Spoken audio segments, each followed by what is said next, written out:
Hello, everyone. Just give me one moment.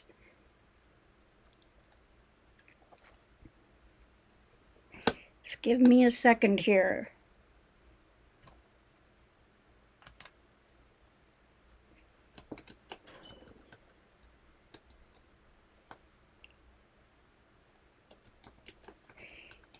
And of course,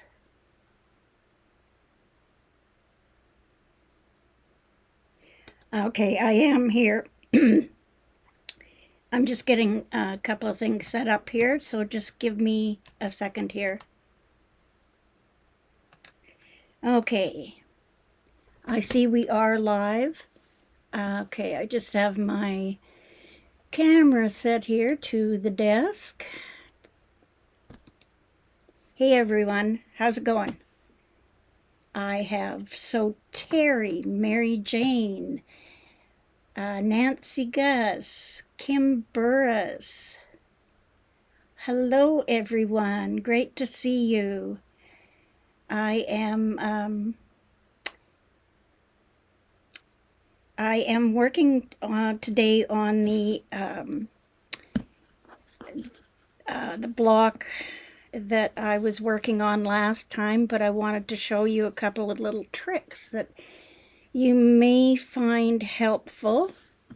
I have got, you can't see it very well, but I do have 2 more blocks done, and I'm working on the 3rd one. The other block that's up, where is it there? Up there! Anyway, that one right there is the sample one that I pressed the seams open when I was doing it. And the other one, the other 2, I pressed the seams to the dark. And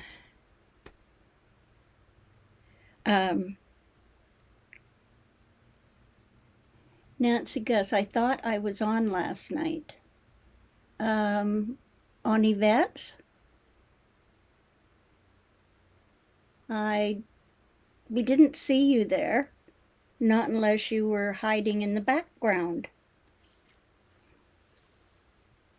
But yes, my weekend actually was, I suppose I should say hi, it's Shirley here from Around to It, but of course I always do things silly, so anyway, this, I'm going to turn the camera down here so that you can see what I was working on here and I can explain it to you. Kimber's is canning some tomatoes. Anyway, before I turn the camera down, I had a very busy weekend. Friday night at 5 o'clock, I had a Zoom retreat. At 9 o'clock, I had another Zoom with the vet Renee. And then Saturday at 9 o'clock was another Zoom with the retreat, and that went till 5 o'clock. That was on Saturday. Sunday at 9 o'clock was the second day of the retreat, and it went from 9 till 4. And then at 5 o'clock, I was on Zoom again with Yvette Renee and in her Piecing It Real group. And so I have spent a very, very busy weekend, but I did manage to get some of the blocks done there. And I've also got, I've only got 1 more block to do on the last snowflake block. Okay, so I'm going to put the camera down and we'll get right into this. Now, I'm not sure how long this video is going to be because I want to show you, just give me a second here. Okay, I want to show you how I position my fabrics on the stitching templates. So, thanks for joining, everyone. I appreciate it. And so this might help you for placing your stitching templates or placing your fabric templates onto your stitching template to get them in the right spot. So in the other videos, I've showed you how I made the templates for this particular block, because if you want to make your own for any block that you're working on, you that information. I'm working on white freezer paper for this. Hi, Kathy. I'm working on white freezer paper for this, and this is block B of the Snowflake block from Carol Doak. And like I said, this is my last section I'm working on before I put my blocks or my sections together to make the complete block. Remember, if you have any questions or something doesn't make sense, just you know, try to get my attention somehow, because I may miss looking up at the chat, and I may have my glasses off and I may not be able to see what you're saying. So these two I'm going to set aside, and I'm going to work on block B. All my A's are done. So here is my white freezer paper template, and again I'm going to be stitching along the folded edge. So I've prepared my pattern and I've folded on all the lines, and that's going to help when I go to position my fabrics. So I'm going to bring in my my wool cutting mat that I made, and it's quite thick, and I just have a piece of wool on it to keep it clean, and then I can throw that in the wash if I need to. I have my baking sheet. Did I say hello to Kathy? Hi, Kathy, from Kathy's Quilts and Crafts. I know Gladys isn't here. She's traveling home from a visit with her sister. Okay, so I have my baking sheet and my template I'm going to take, and my stitching for my fabric templates are all cut out. And when I cut them out, this particular when I laid out my fabrics, I was able to use a 7-inch strip for my dark fabrics, the blue ones, and that was edge to edge of the fabric across from selvage to selvage, and then measured it when I placed all my templates on enough to cut enough fabrics to make the whole block.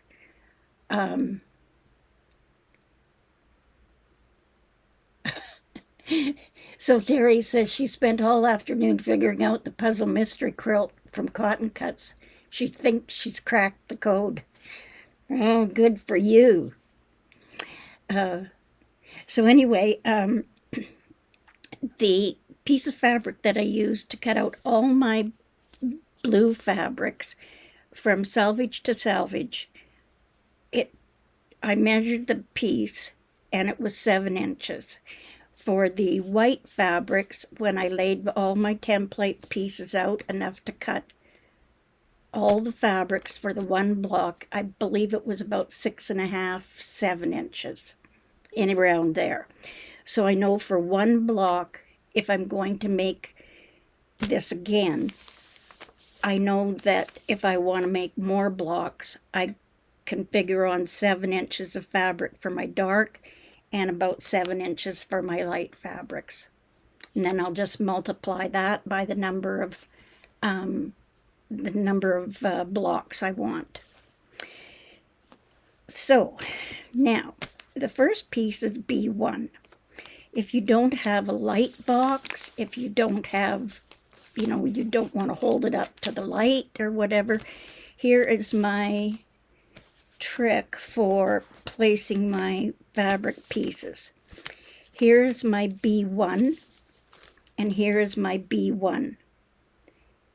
That looks like an 8. I don't know whether you can see that or not, but it looked like an 8. So there's a B. So now remember, I've cut my fabrics with the right side of the fabric up. Hello, Katie, Greenland Quilter. What happened to Mona's live? I don't know. I know she was coming on, but I don't know what happened. Anyway, so here's my B1 and my B1. So I want this fabric, because I've placed it with the right side of the fabric up, I want to put this in behind. And again with the freezer paper. So the freezer paper, I can see here is my section. Can you see that okay? I think I might have to turn my light again. Yeah, you can see that a little bit better. Here's my section for B1. I don't have a light box, so what I'm going to do, thank you, Katie. What I'm going to do is I'm going to take some little tiny pins, and where this seam line is here, that dotted line is a seam line. I'm going to put a pin in the corner, and because I've got everything so that when I look at it, everything is the right way. I know that this is the way that is supposed to go on there. So here is my seam line. So I'm going to place that pin right in at the corner of that B1 where it's supposed to go. And then I'll take another pin and put it at the next corner and poke it in along that seam line. And then that should be good enough. Now I'm poking right through my baking sheet and into my wool mat. And now at this point here, at the tip, I am going to place a pin in. And I'm going to see where the tip of that B1 section is on my stitching template, and I'll poke that pin right in there. So now that's on there. Now I'm going to take my baking sheet, and I'm just going to put it in like this.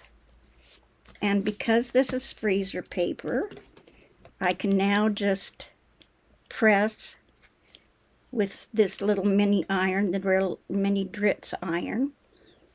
And I'm using the baking sheet so I don't get the freezer paper coating onto my iron. Once I have it slightly in position, I can remove my pins.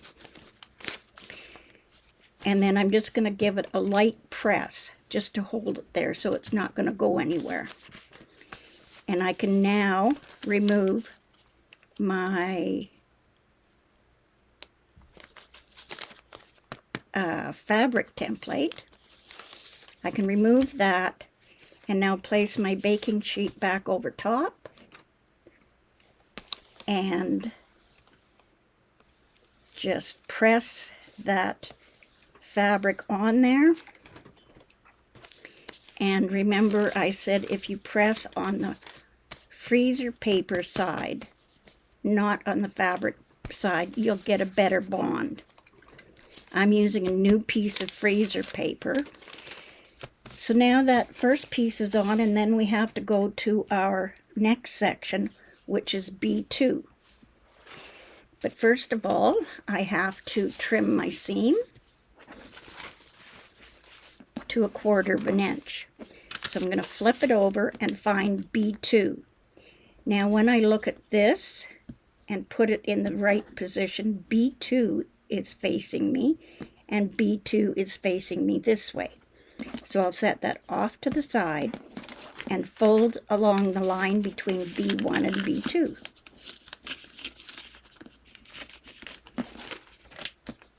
Nothing new here. It's just same as we always do. And I'll just trim using the add a quarter ruler, and there is my seam line. So now the next thing is, how do I place my B2? And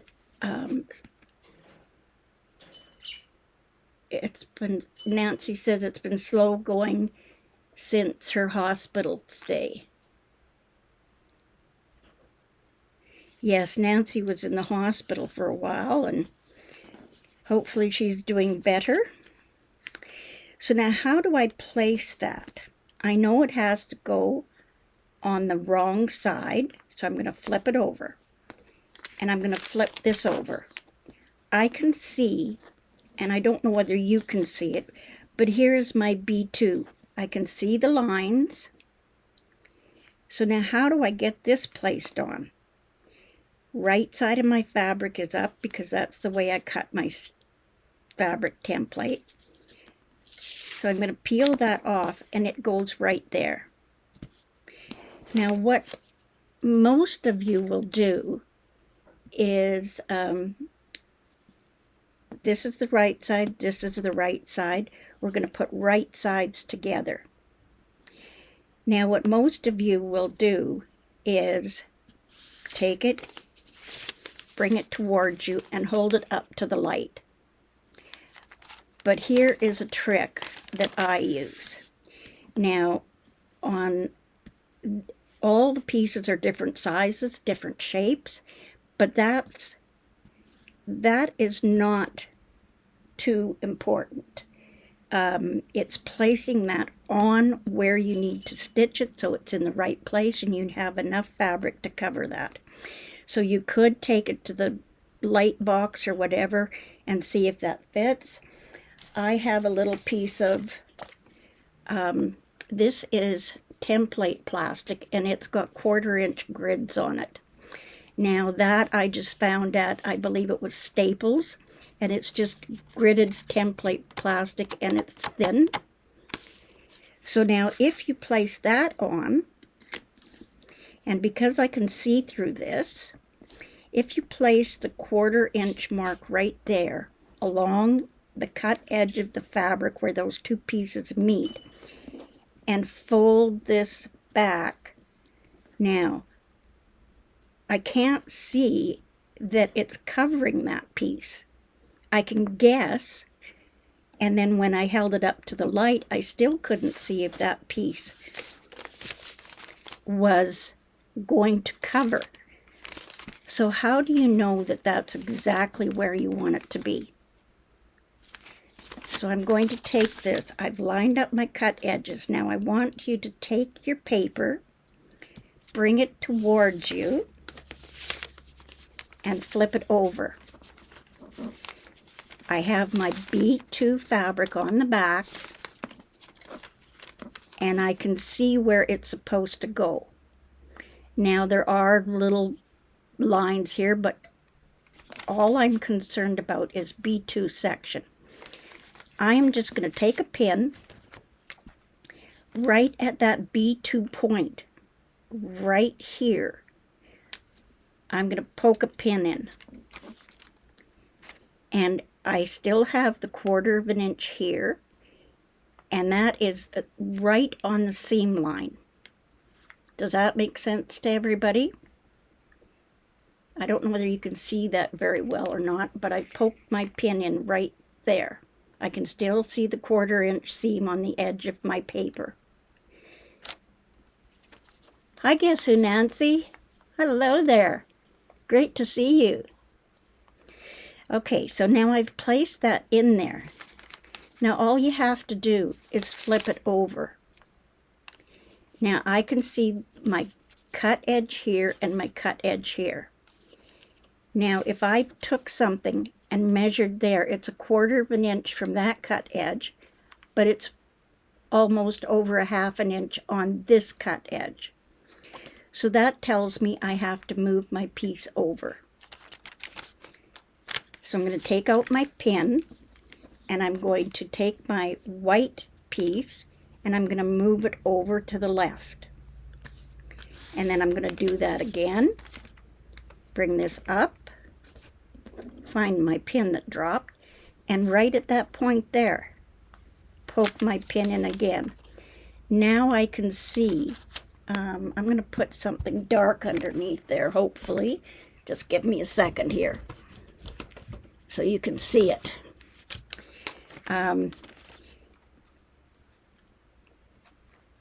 You can see there is my edge there. There is my pin.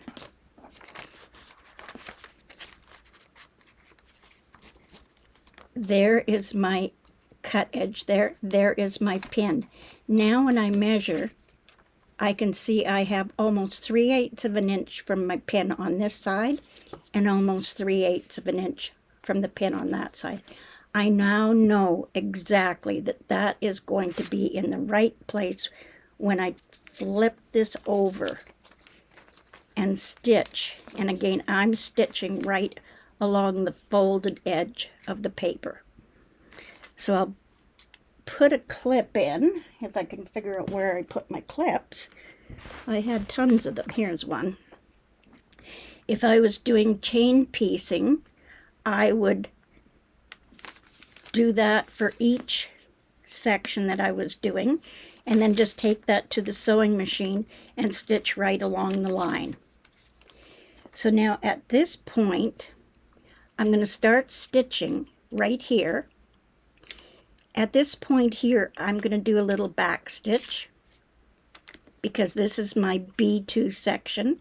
And then right here, I'm going to do a little back stitch.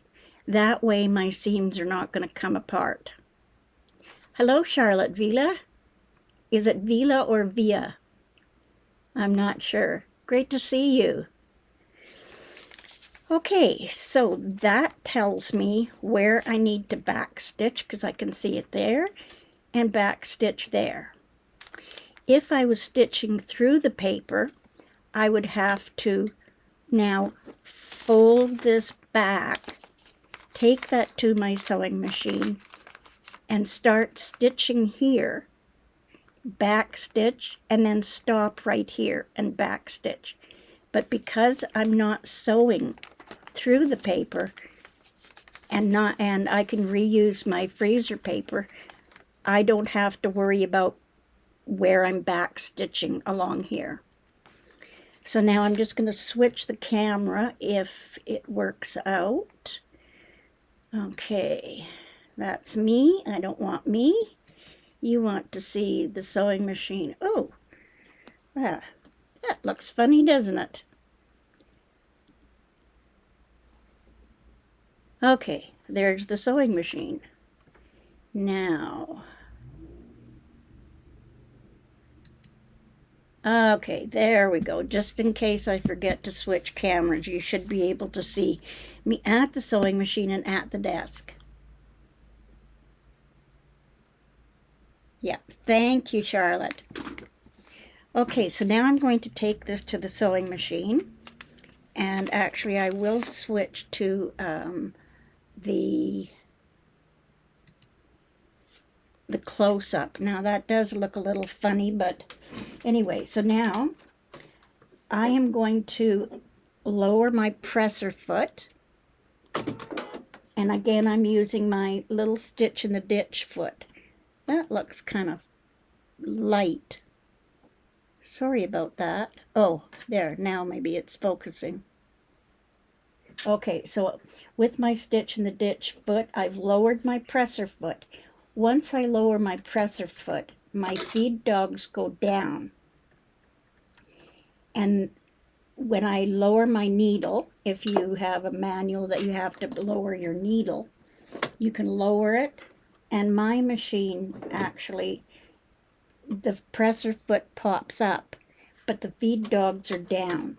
So that's not going to catch anything there. So I'm going to place this underneath so my needle is right against the edge of the paper. Maybe I can zoom in a little bit.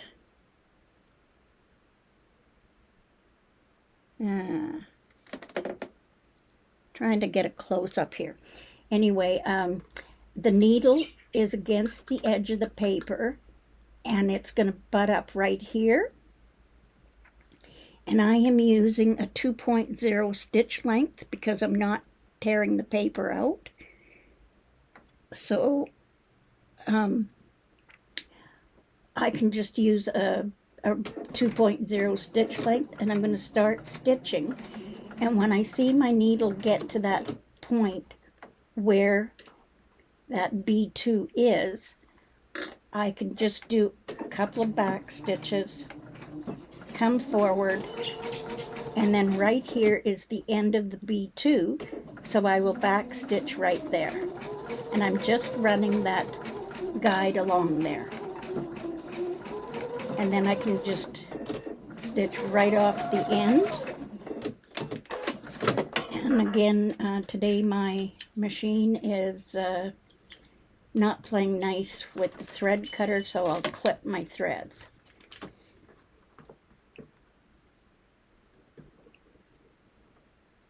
Okay, I clipped my threads. Okay, so now we can go back to the desk, and I will remember. Oh, there we go. So now I'm going back to the desk here. Hi, Laurie Clark. Nice to see everyone. So now that is in the right position. And now I'm going to fold the paper back, fold it towards me, and just give it a flip so I can fold that piece back. So now, did that actually work as far as getting that in the right position? So I'll just flip it over, and there's my B2. When I fold along this line, you can see I've got lots of fabric there.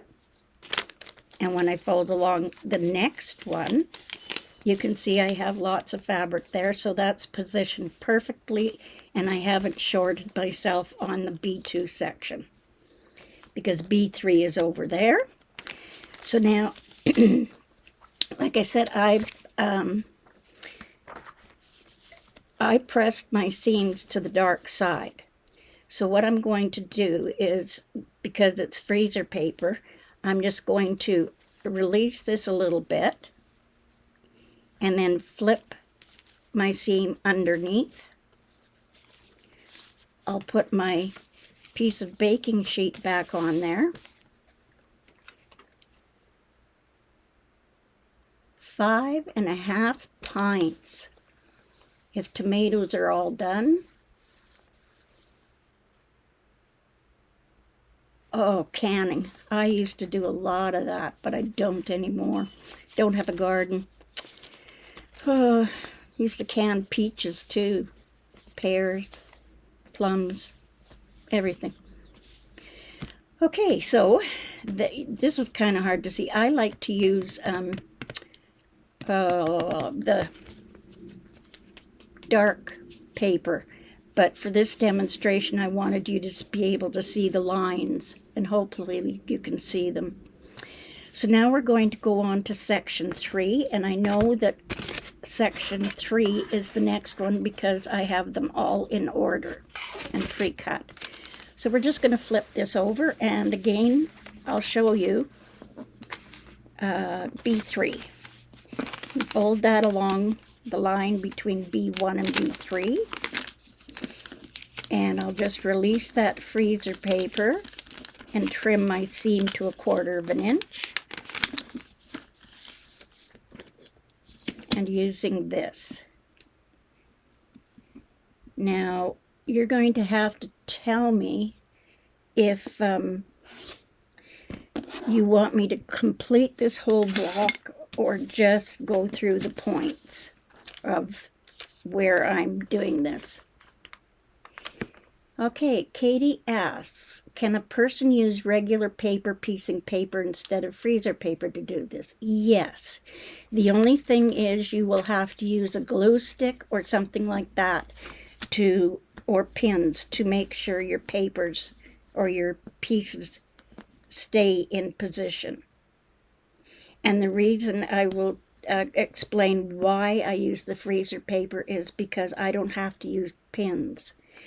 And it holds this down, and when I remove the paper, I can reuse the templates. If I'm not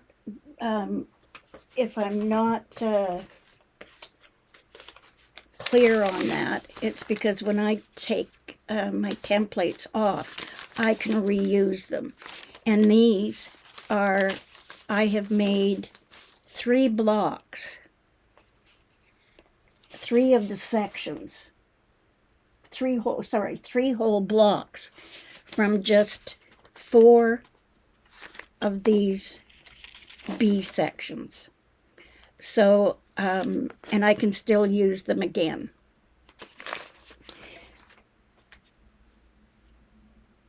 Okay, so I've cut along the line between B1 and B3. So now I'm ready to position my B3 in there. So there is B3, and I'm setting it on my boards, or on my cutting board here, and it says B3, and there's B3.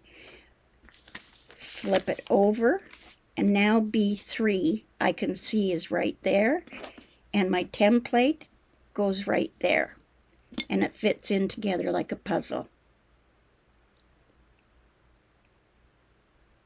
Yeah, you can do this. You'll just have to use like a glue stick or something like that.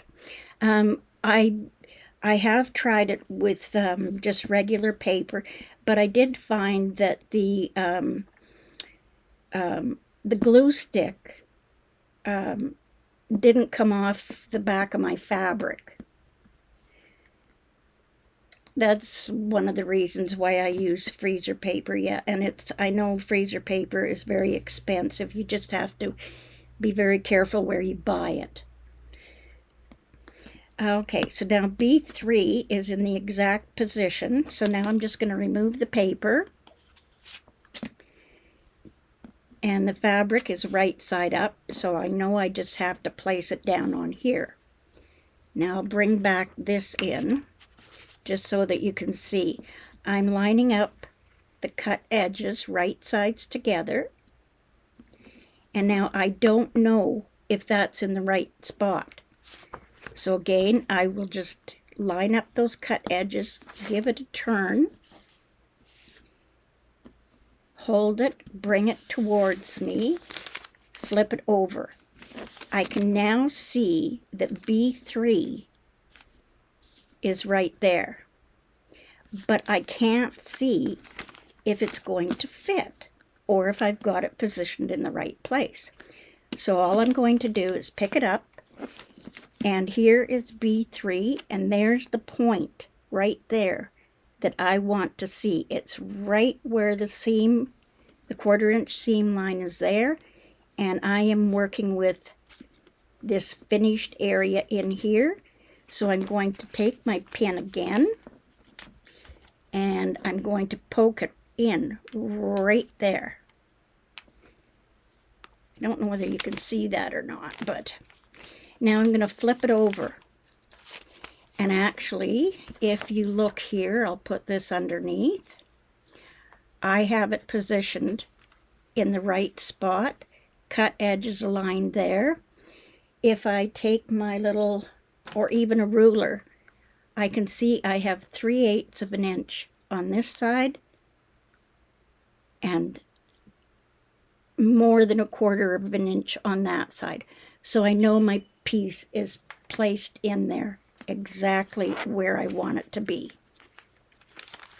I'm going to flip it back like this, put a little clip in just to hold it there, and now I can take that to the sewing machine and just start stitching here all the way down, right at this point here where that B3 line is. At those 2 points, that's where I'm going to do my back stitching. So I'll take that to the sewing machine and we'll just stitch that down, needle down, line my paper up so the needle is hitting the edge of the paper, and at that seam point where I want to do my back stitching, and again I'm coming along here, and right here is where I'm going to do my back stitch, and then just come right off the end. Trim my threads, and you really wouldn't have to trim your threads because you're going to be cutting those off after. So now I'll go back to the desk here. Also, when I'm done with one of my stitching templates,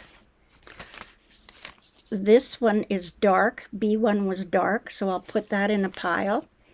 B2 and 3 were light, so I'll separate those so when I go to do another block, they're already separated into colors between light and dark.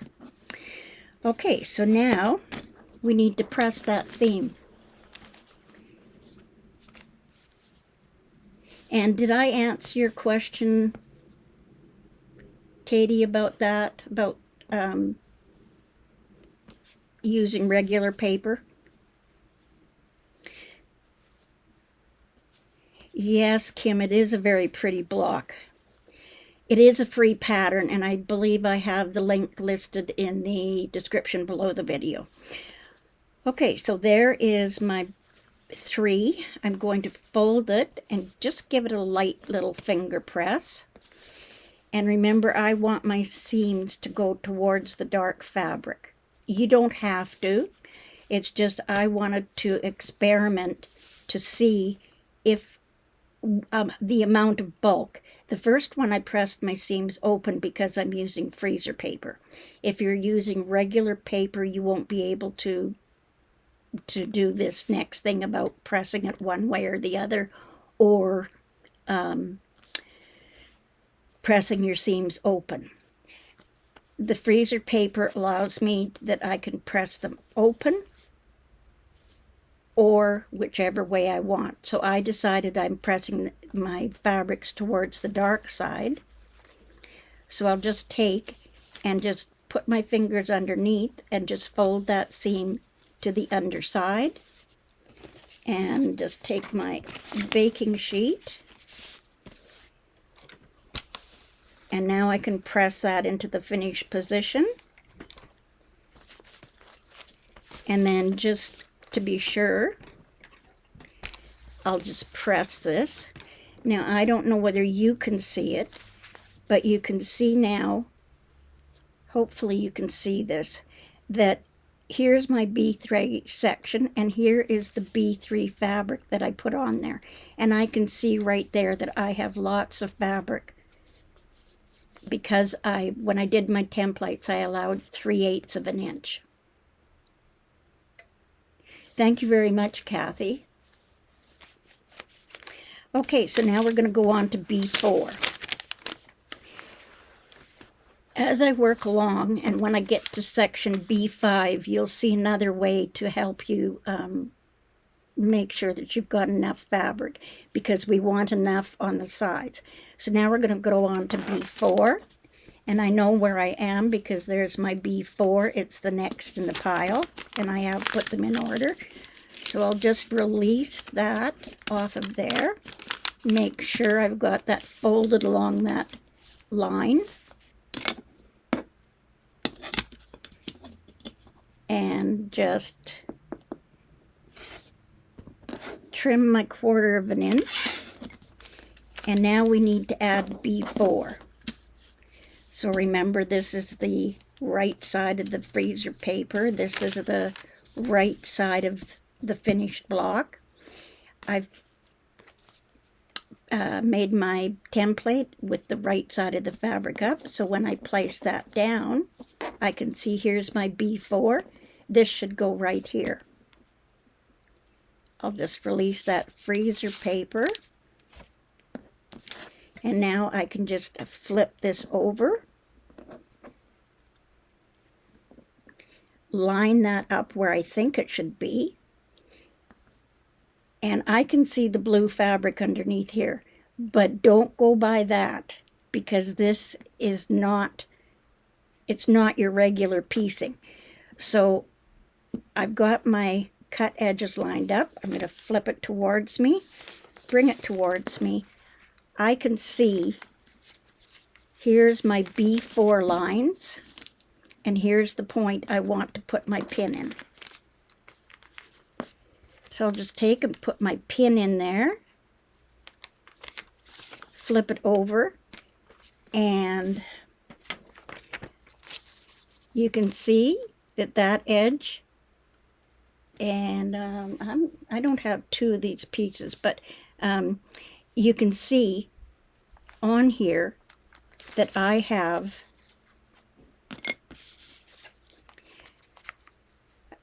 a good 1/4 inch on that side of my pin, running it along there, and a good 1/4 inch there. So I know when I flip this over, stitch along that line, my fabric is going to be in the exact place I need it to be.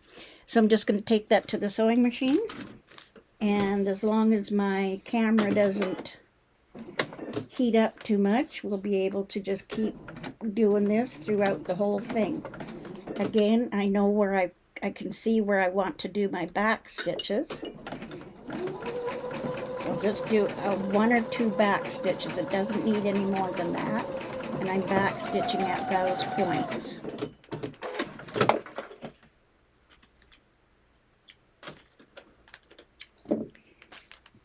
So I haven't had to use a light box or anything like that. Okay, Kim says, I only tried this paper piecing once, didn't turn out well, and haven't tried again. I do want to do something English paper piecing, though. Yes, I'm not a great hand stitcher. English paper piecing is interesting, too. So now, here, I'm just going to put this back here. Here is the piece I put on. I'm going to fold that to the finished position. And now if you want to check, just turn it over. And I can see through the paper, and I can see that I have enough fabric on both sides. So now I do want to press that seam towards the dark fabric. So I'm just going to release that a little bit, and with my precision piecing, I can never remember the name of it, but the precision piecing liquid, I'm just going to run that along that seam, and mine is just in a water brush, not the regular one. So now I'm just going to fold that back, and I'll just give it a light finger press, release it, tuck that seam underneath the paper, and then just fold my paper back, and now that seam is placed underneath. So I can now just, because I have my baking sheet underneath, I can just press from this side.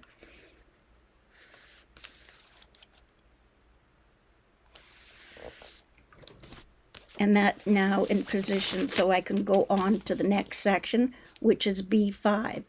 And you can probably see in the camera there where I have enough paper or enough fabric underneath to do B5 section. And Lori says, I want to try FPP, but I seem to like the hardest ones. Surely you make it look easy. It is actually easy. It's the little things that,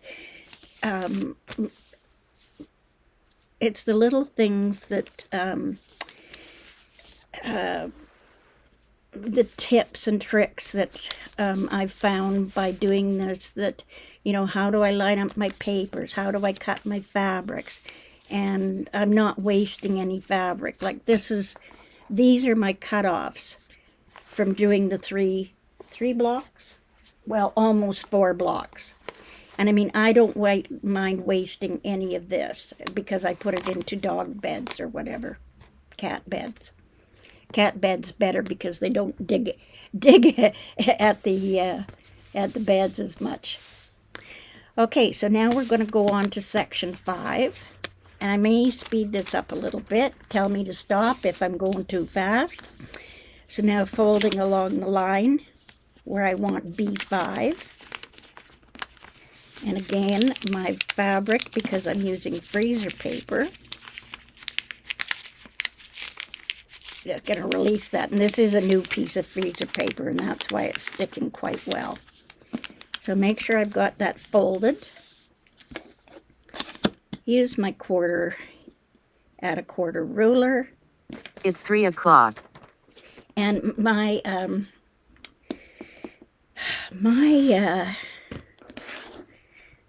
computer, since the last update, has been telling me what time it is on the hour.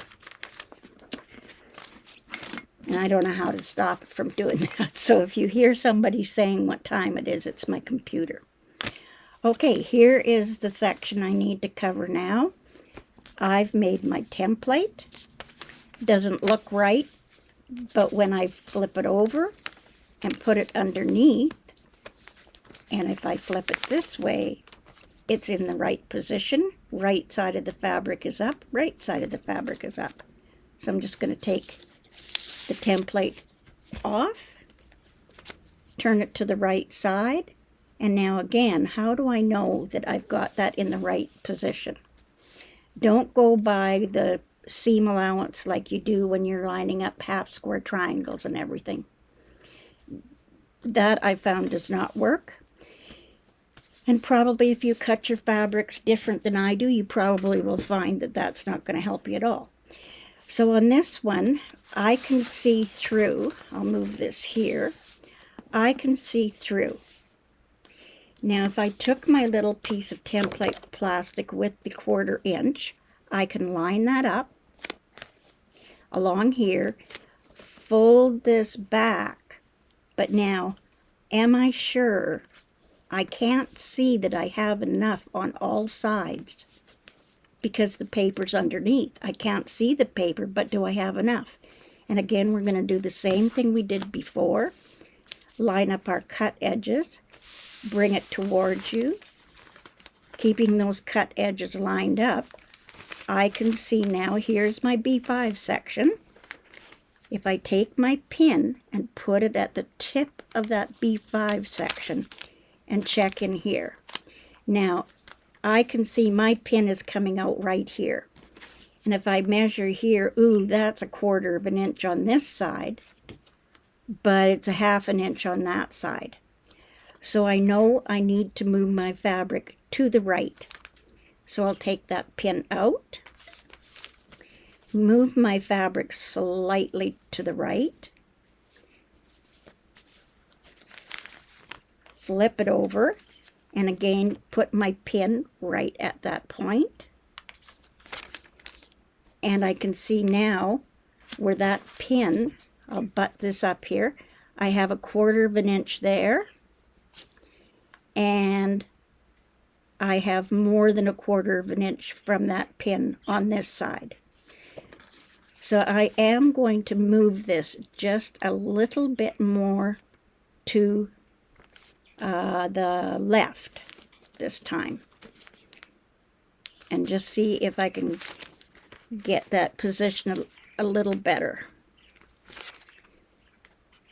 And that looks about right. I have about the same amount on both sides. And you'll be able to tell once you get on with this that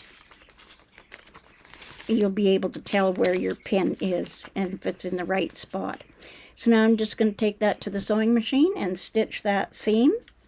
And I will back stitch at the beginning and end. I know that I don't need to back stitch way out here. I only need to back stitch right where those marks are right there.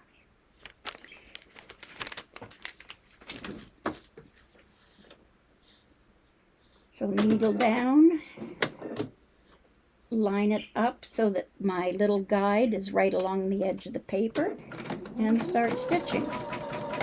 Back stitch, and there is no guessing. If my fabrics do slip a little bit,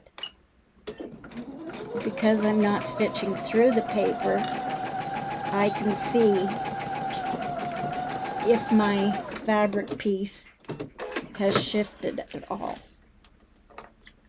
Sometimes when you stitch through the paper, if I was stitching through the paper there, I wouldn't be able to see if something slipped underneath and have to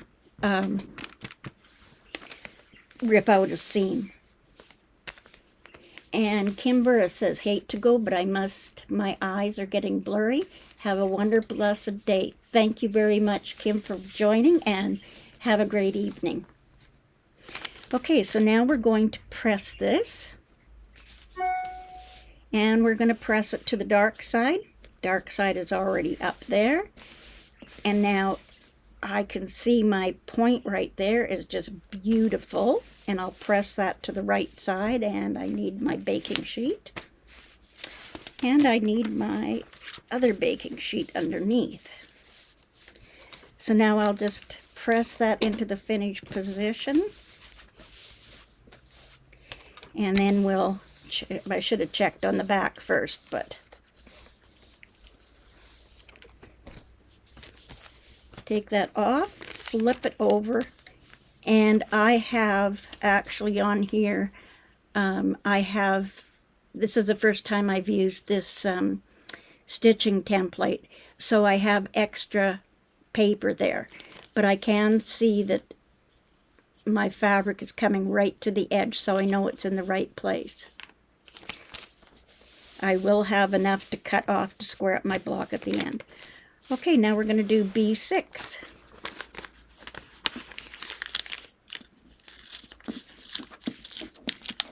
And I don't mind taking the paper back like that and having to peel it off, because I don't have to use pins, and I hate poking myself with pins. Okay, again, trim for section 6.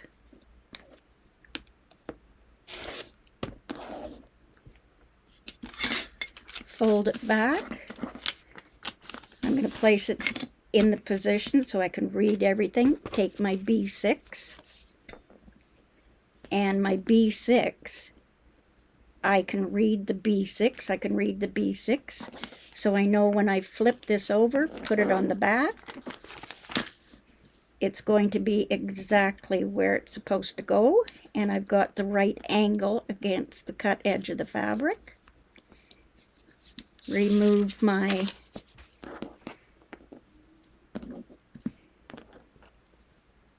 freezer paper and line it up. And again, if you try to see that through a light box or whatever, you might not be able to.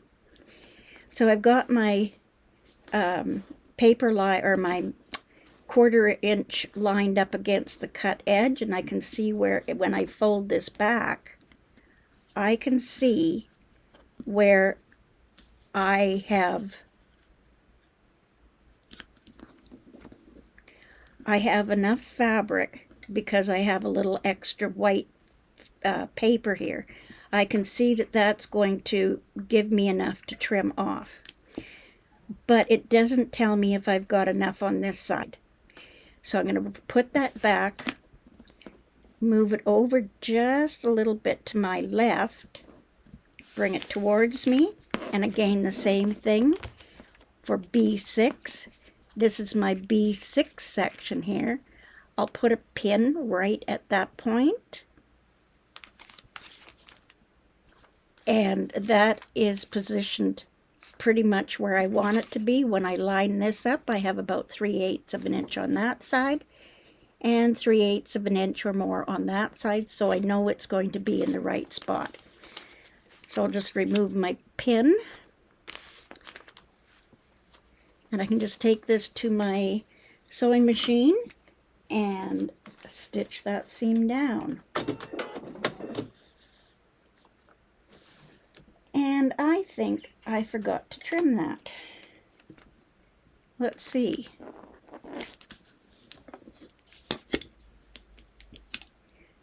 didn't forget to trim it.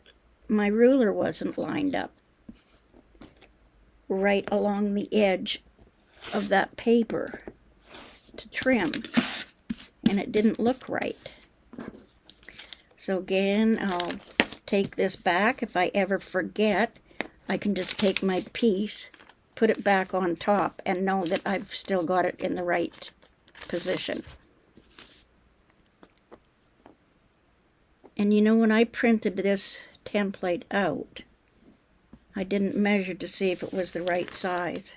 I'm just going to double check that. So from there to there is 6 inches. Yes, okay. You want to measure along this seam line, not the outside seam line. So I was doing B6, so now we're just going to take that. I just got to double check and make sure nothing shifted. Poke that in, looks good.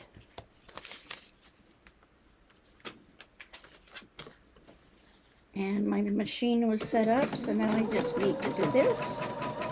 Back stitch.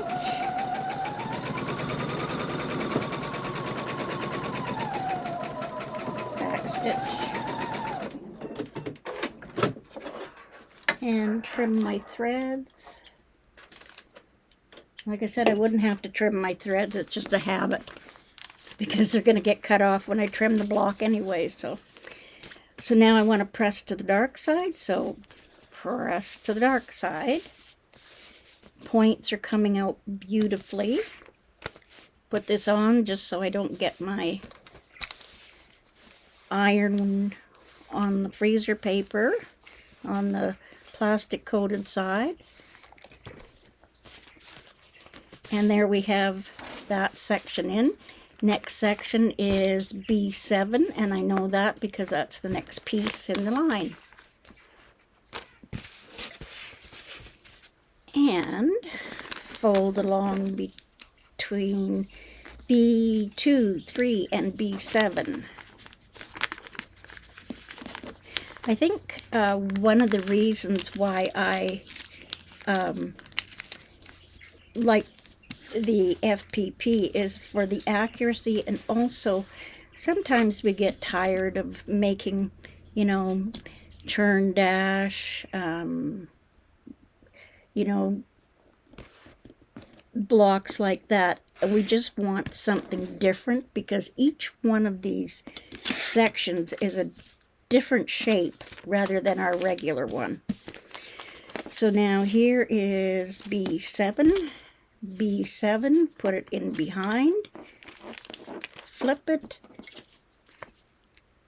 and we're going to line this one up.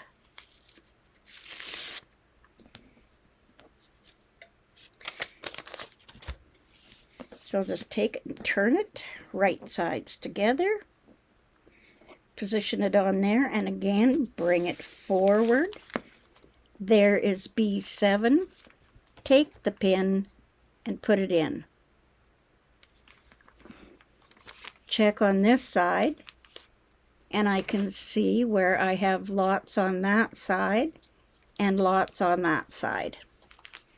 So I know it's going to have more than 1/4 of an inch to trim off to do the next sections, and I'll stitch that down. And now my camera has heated up. I told you it was going to do that. Danger, Will Robinson.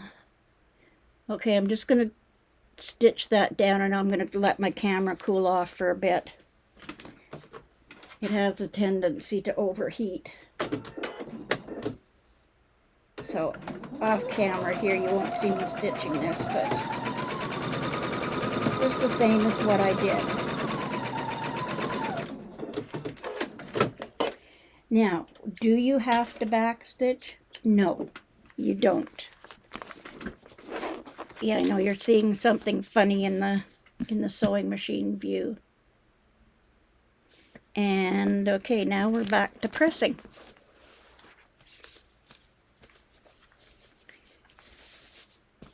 And there's my point, and it is nice, and I'm pressing towards the dark side, so I don't have to worry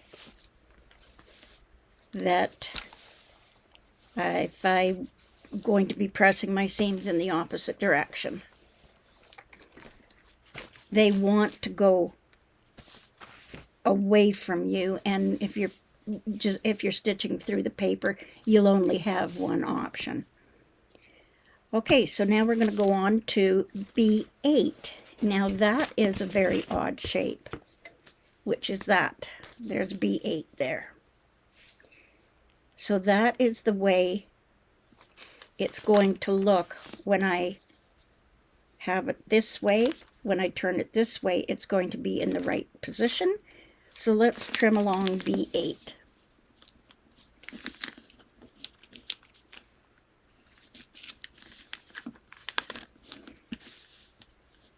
And we'll just trim that seam allowance.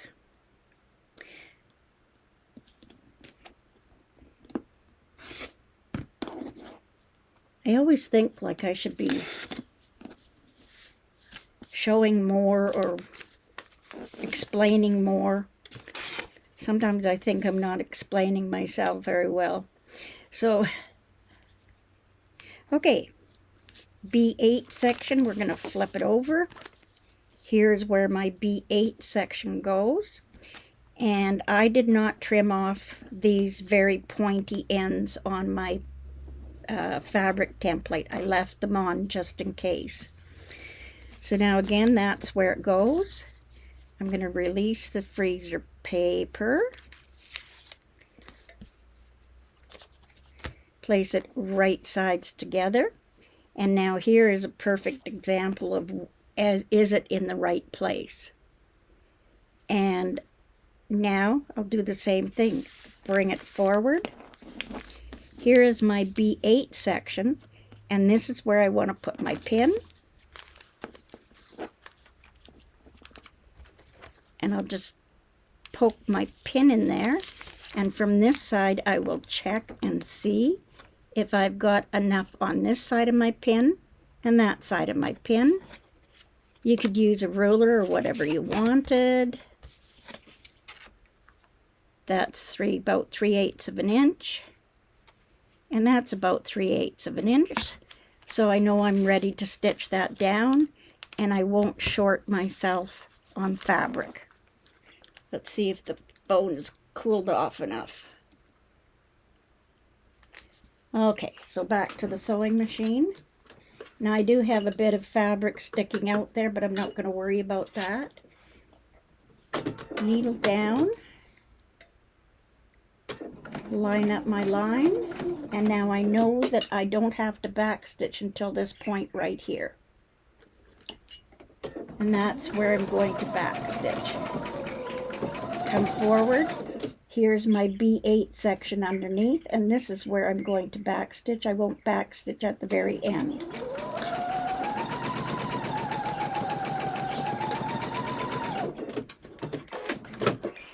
Trim my threads. I should just leave them on, but it's a habit. Okay.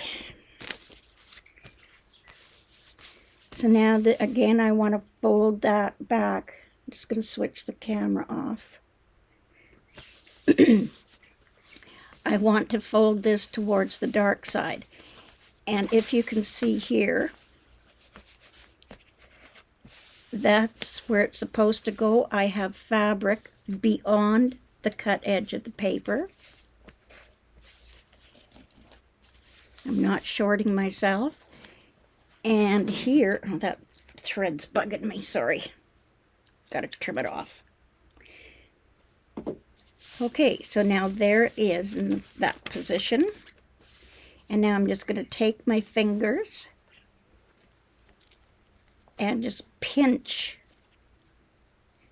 that area right there where that point is. I'm going to pinch that so the seam is going to the underside, because I want it to go to the dark side.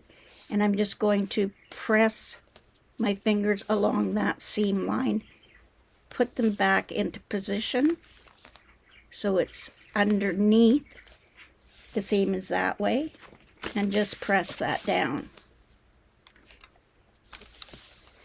So is everybody following along okay?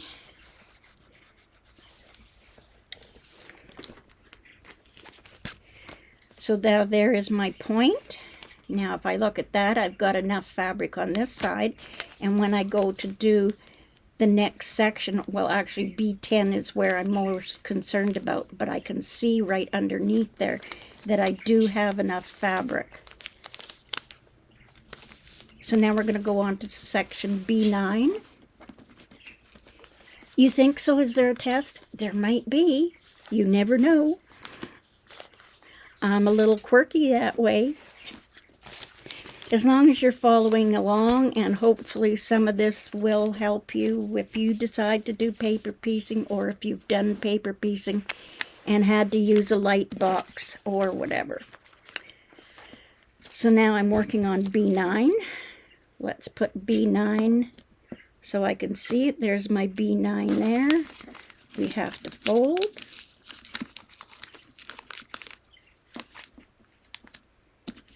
Now some of these seams, whether you're pressing one way open or the other, you will get some bulk. But I have not found that it's that difficult to work with those bulky seams.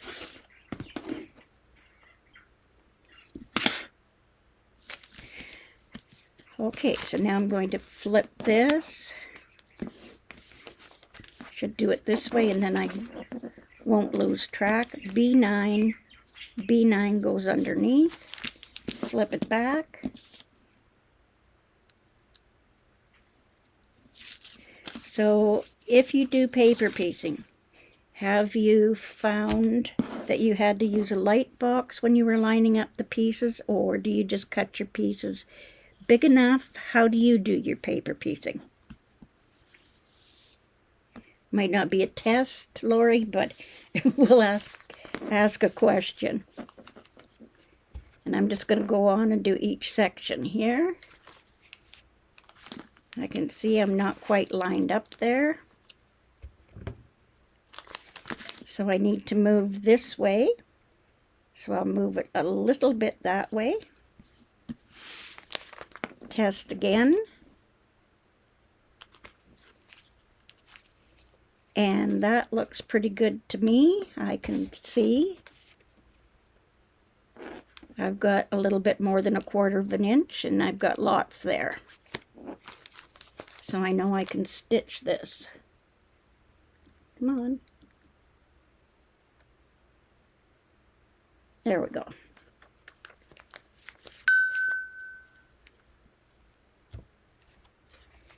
Did anybody find out what happened to Mona? Or is she on now? Because I know I saw the notification come up, but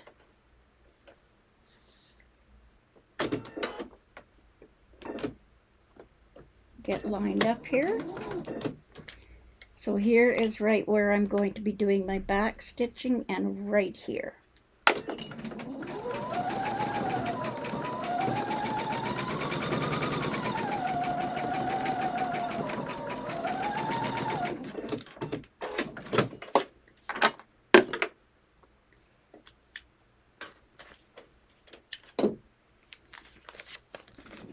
Hi, Brenda. You lay a big old fat quarter underneath it. So trim it away. Yeah, I know. I wish I could do that, but I just don't have my fabric budget. Just doesn't allow me to do that. Okay, I've got lots of fabric there and everything, and now I want to press that seam under. And again, the reason I started deciding which way I wanted to press the seam was that Carol used black in the pattern printout that she used, and I thought if I wanted to make it out of black, if I was pressing away from the dark, would there be a shadow underneath? Okay, so there it is there. I'm going to flip it underneath. And right at that point there, I'm going to just, with my fingers, just give it a pinch and pinch all the way along that seam And at this point, I'll just pinch it and lay it back down so that seam is facing this way. And I haven't lost my point there. I have lost a couple of points, but nothing serious. Nothing that they're way out. So is everybody enjoying the weather other than those who have been affected by that hurricane? We have very nice weather here in Calgary today, but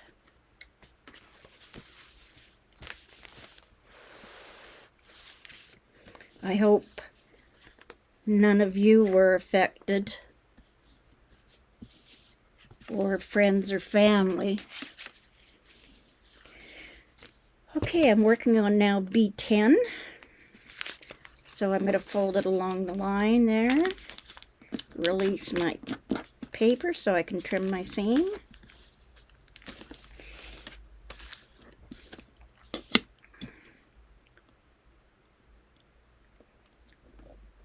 And just trim that off. Now we're going to be doing B10. So we'll put it like this, flip this over, line that up, and B10. And we're getting to some smaller pieces now. Flip that over, turn it, and now check and see if I've placed it right. And I have that almost comes right in the middle. So I know that I can sew that.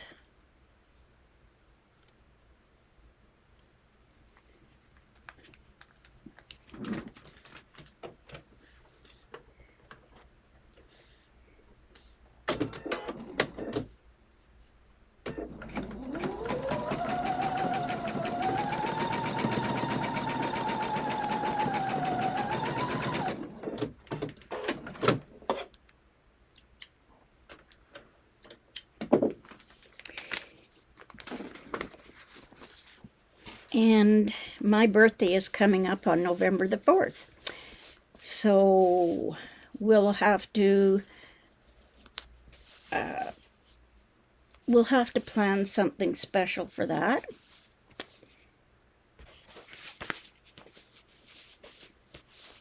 Last year I went, my daughter took me to the mountains. Hubby uses all my scraps. Nothing goes to waste. Yeah, great. Does your husband quilt, Brenda? Or does he do something else with the scraps?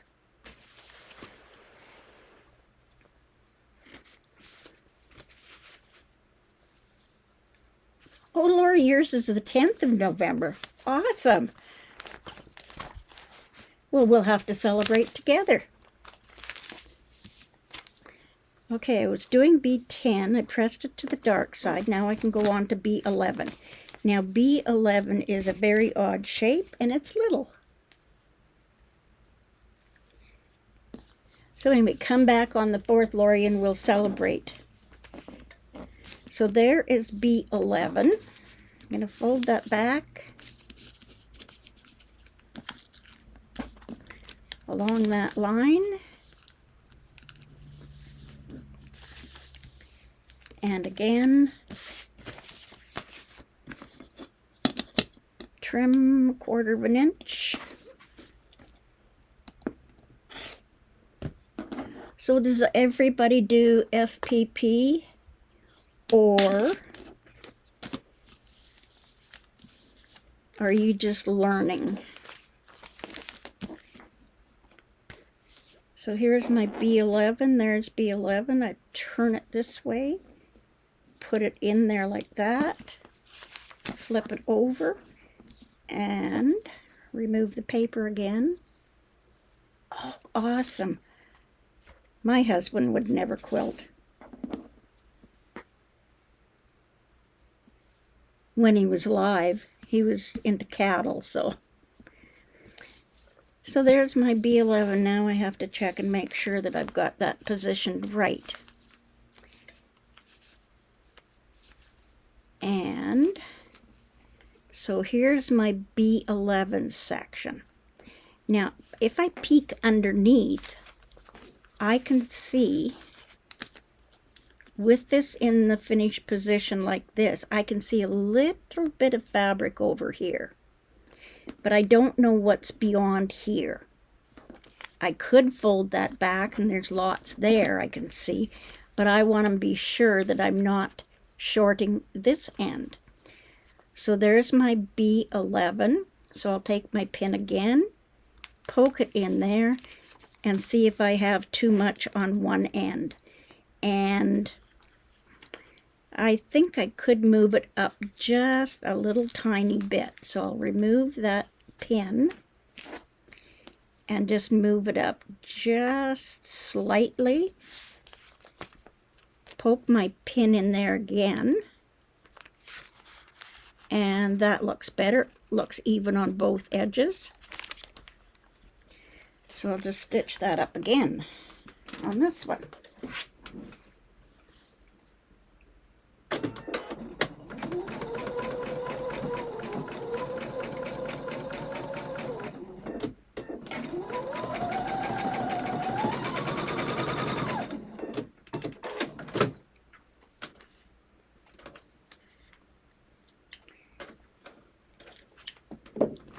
Okay, that's done. Now again, I want to press that seam to the dark side, and I'm going to do a check here. I can see the edge of my paper. I've got lots of fabric there. When I go to do B12, if I fold this back, again, it's just a double check, and I have lots of fabric there. Colleen. Hi, Colleen. You must be new. I think I have seen you once or twice. Welcome, Colleen. I have not seen the use of freezer paper for the fabric templates. It's such a good idea.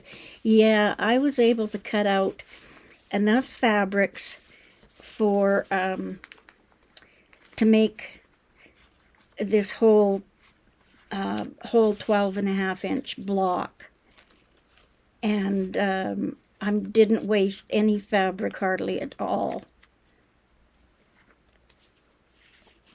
And I showed in my last video,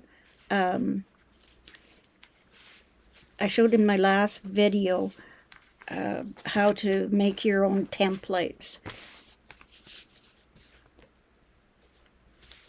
Normally I would offer the templates, but this isn't my pattern, so I can't, and I don't have permission right now to make the templates to be able for everyone to use. And they are free when I make them.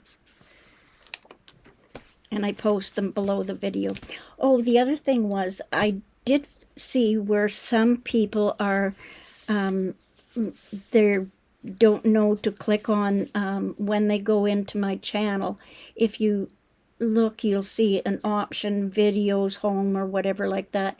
And you have to click on the live to see the live videos. There's a button there that you just click on and it'll take you to the live videos. They don't show up, I don't believe, on the regular page. And I know people have said, well, they couldn't find the video, and that's where they are. It's in the live section on the tab across the top of my channel. Okay, where was I?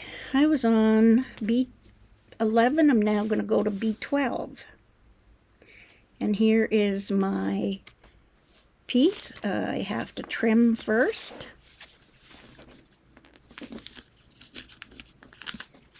So I'll fold that and trim.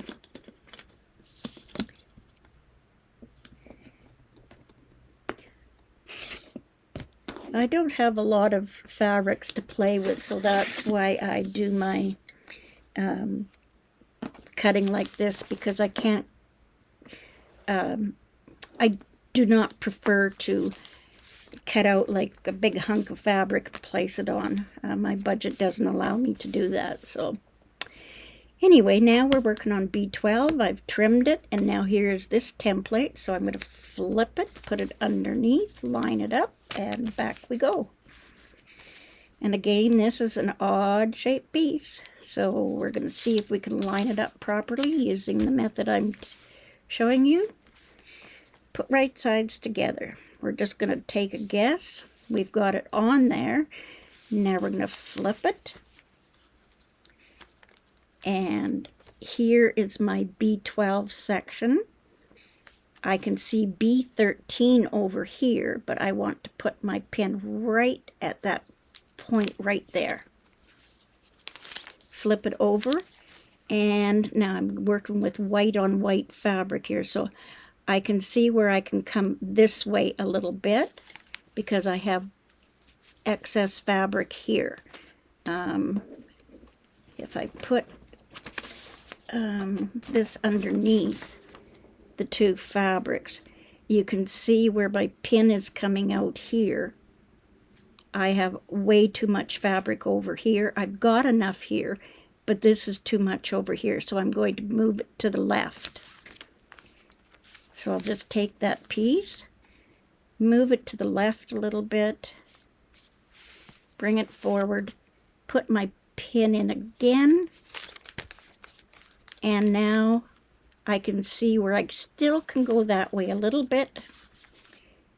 Just didn't move it quite enough.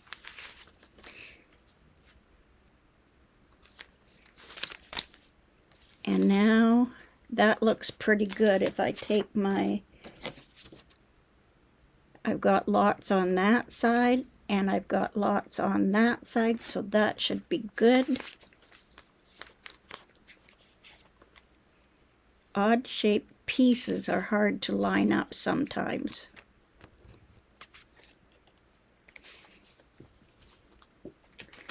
So we'll stitch this down now.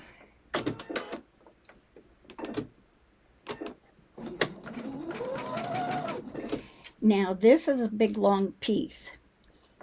If I look underneath here, I can see B12 is right here. I'm going to be stitching down there, but I can see right here is where I need my back stitch. I really don't need it over here because we're going to be cutting off some of that fabric. So I'm just going to come along, and when I get to that point right there, that's where I'm going to do my back stitch.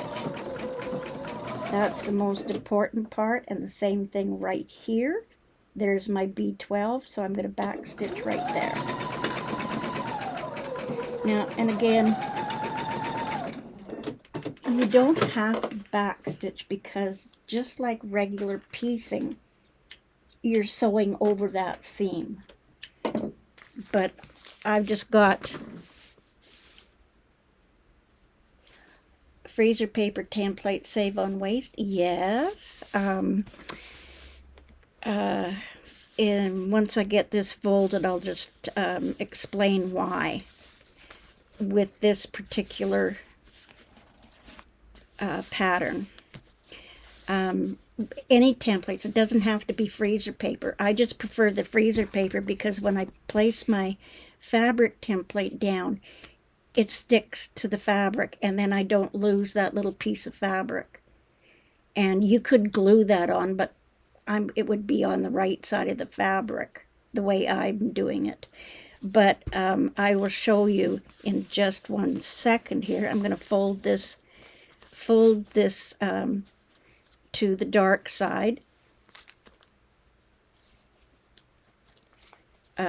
Fabric templates, they don't have to be freezer paper, but I will explain why in just 1 moment. I'm just using my fingers just to tuck that seam to the dark side. And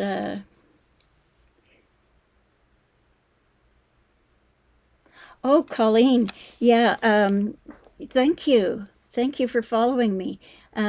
Yeah, the lives, they don't seem to be showing on my channel. If you go to videos, it doesn't show the lives unless you click on the live button on the channel. Okay, so why are fabric templates good with freezer paper? Is because on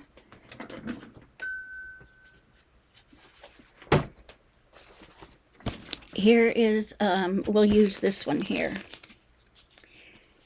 B16. So now in her instructions for B16,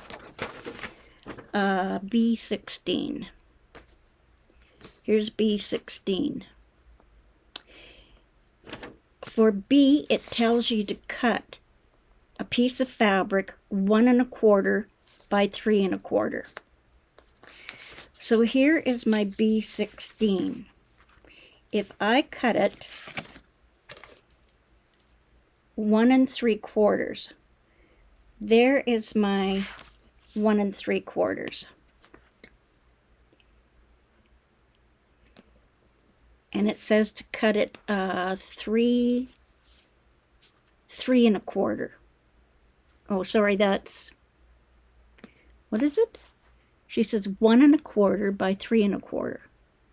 So 1 1/4, okay, yeah. Oh, she's not allowing much of anything for excess fabric.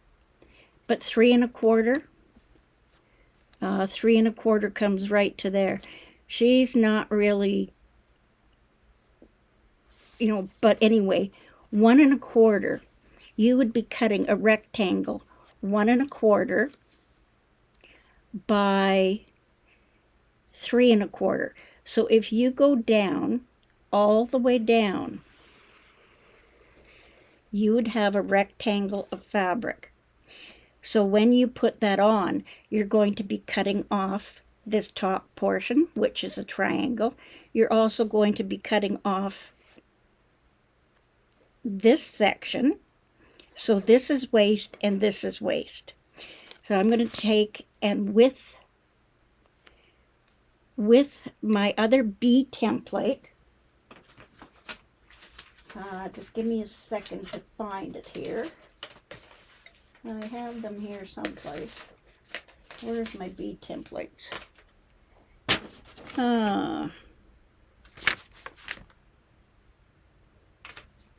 Let's do A16. I don't know where I put my other templates. I had them here, but I lost them. So here is A16, and it's actually the same shape, just in reverse.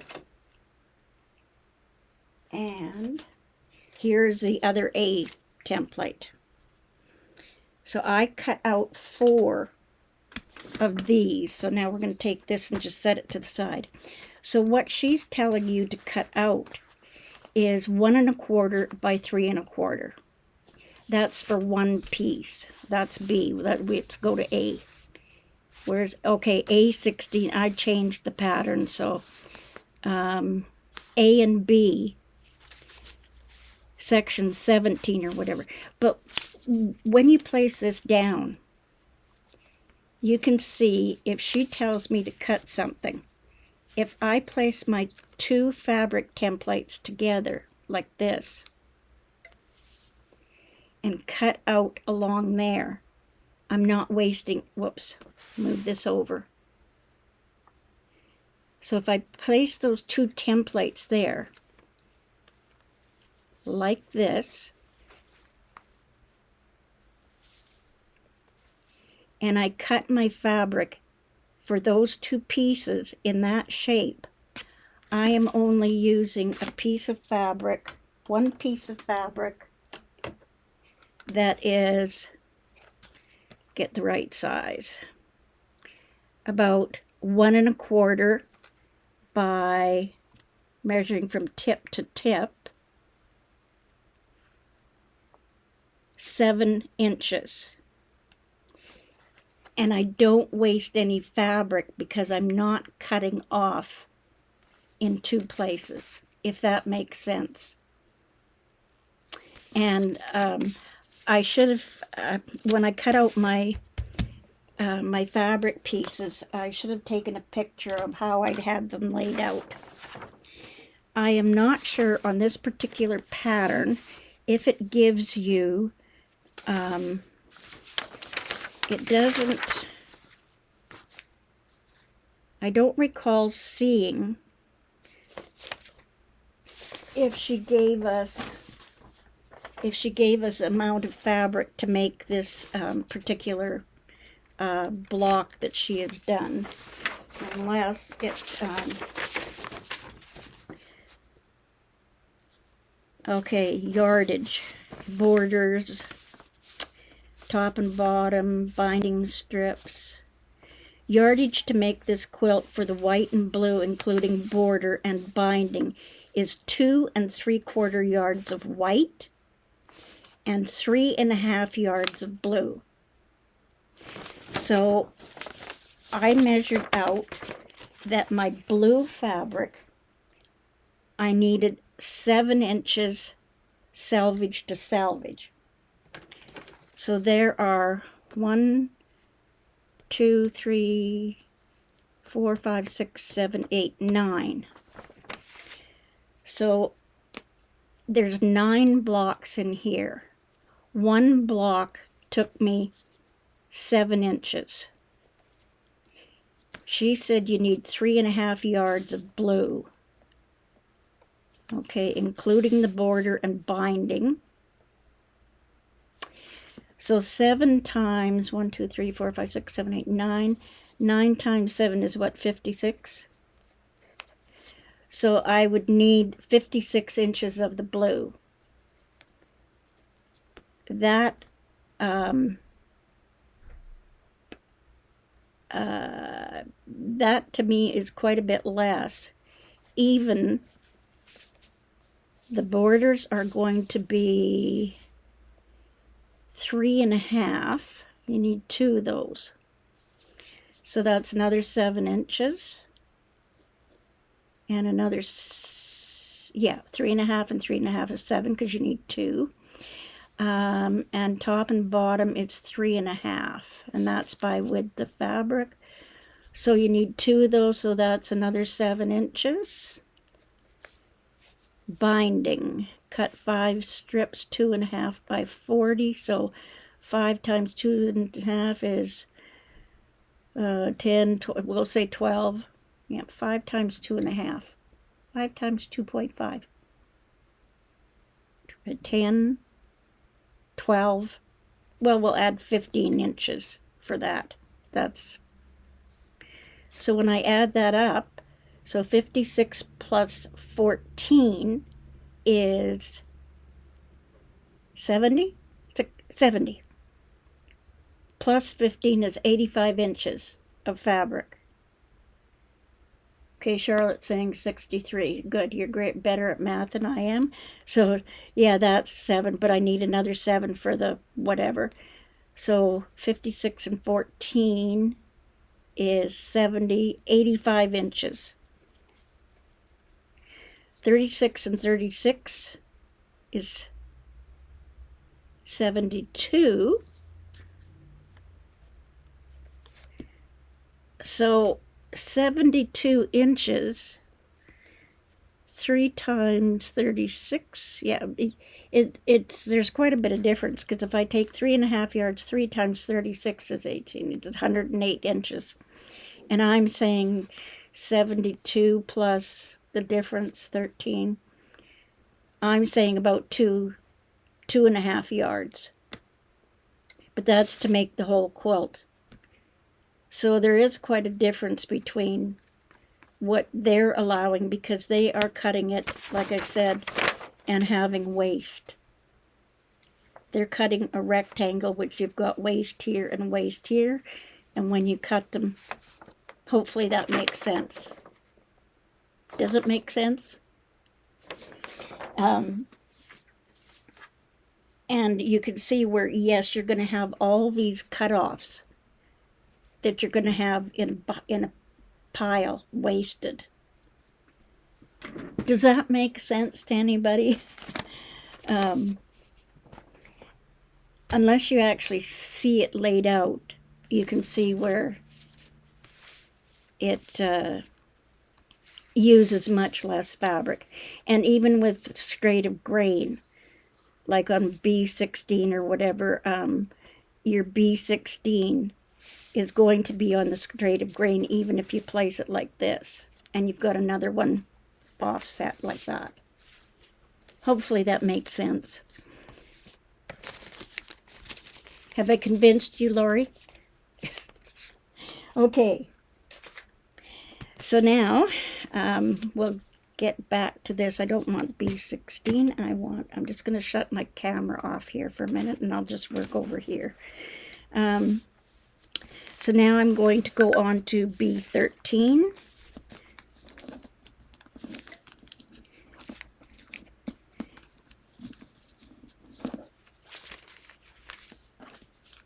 Now, did I make sense to anybody?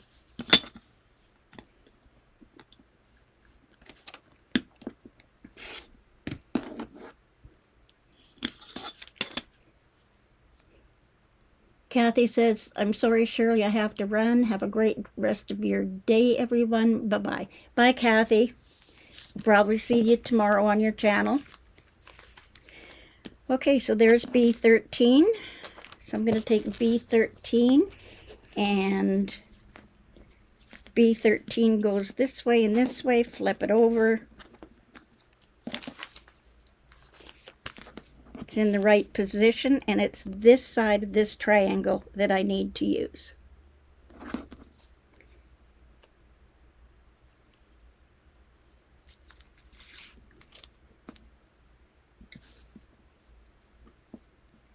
And again, take this and line it up. Now here is another outside edge. And this part here, I'm not going to continue on here unless somebody says, yes, finish it. I've got 1, 2, 3. 3 more pieces on this side to do if you want me to stop. Hi, Tana. Tana McBee. Hi, Shirley. Missed seeing you last weekend, but your block is stunning. Thank you, Tana. I appreciate that. Thanks for coming. Are you back from Mexico? Anyway, here's my B13 section. Now, if I was going to lay this out again to see if I have that. Oh, Lori Clark says I was 5 minutes behind. Thank you for explaining the templates. Hi, Donna.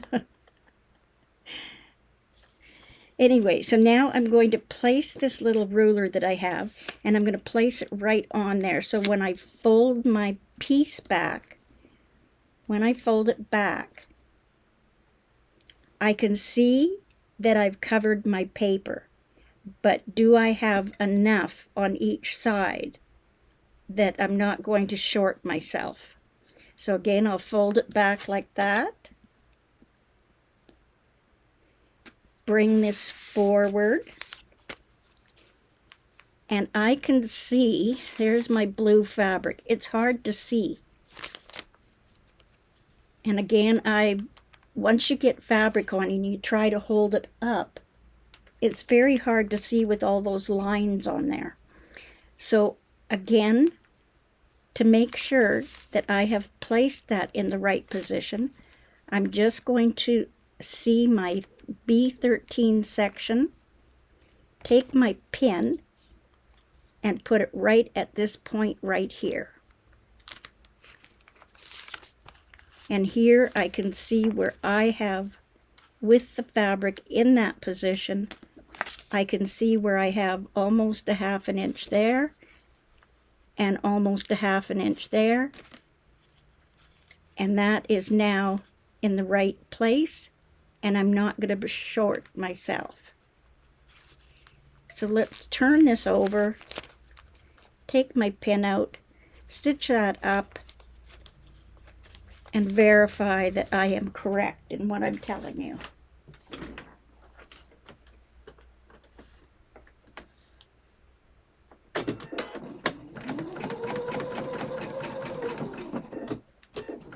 Again, this is an end seam and an outer seam, so I'm back stitching at the beginning and end.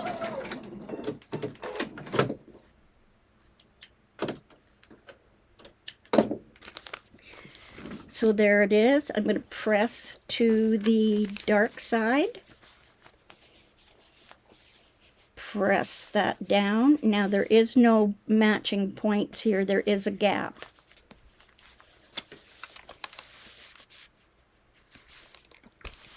Just press that down. Press it from the freezer paper side, and you can see I have excess paper here, but I have enough to trim here, and I could have moved my piece over on this side, but I'm not going to, because I've got lots there, and that's all I need for this end piece, and it's pressed to the dark side. Now, do you want me to continue on, or do you want me to call it a day?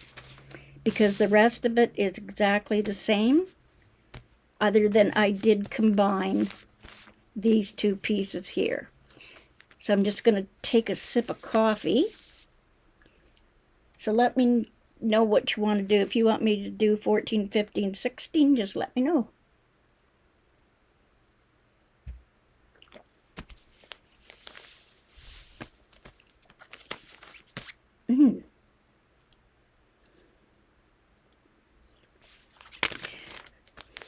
And anybody have any questions? Or is it all making sense?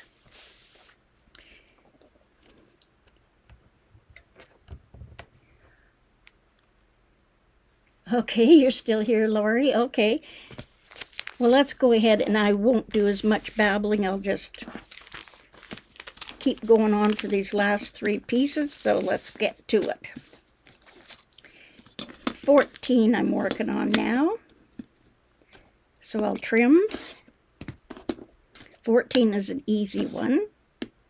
So I'm cutting through there. Here's my B14 section. Put it in the right spot there. When I flip it over, it now becomes in the right place.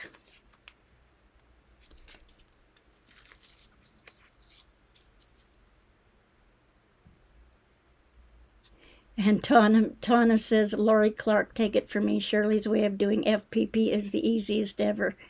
Bye, and Shirley, see you soon.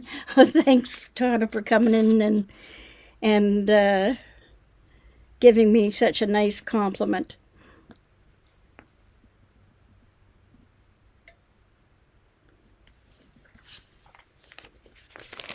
Okay, I've got that in position now. I really don't have to worry too much about this one, because it's pretty much straight piece. It's only one angle, and I can see I have a little bit there, but just to be sure, right at this section right here, I'm going to put a pin in, and I can see I don't have too much excess. I've got enough on this side, so we'll just stitch that down. We'll whiz right through this.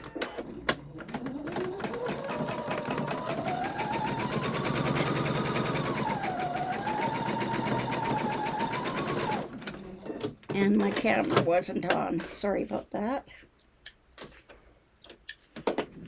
But it's just straight stitching, so. Okay, now that I've thrown everything else around. Okay, Colleen says, absolutely, yes. Okay, let's go on here. Now here I have a seam that I want pressed to the dark side. So again, I'm just going to come in and with my fingers just squish that point down so I don't lose that point. The fabric naturally wants to go towards the white, which again, I'm making it go against what normal paper piecing is. So now I'm just going to press that down from the right side. And there is still my point right there. flip it over. I'm just going to give it a press from this side because it sticks better on the fabric. And now we'll trim. So I've got B16.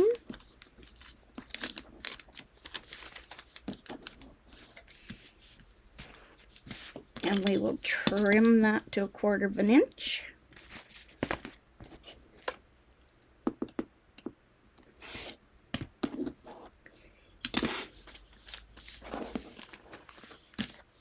Put that in this position, bring in B15.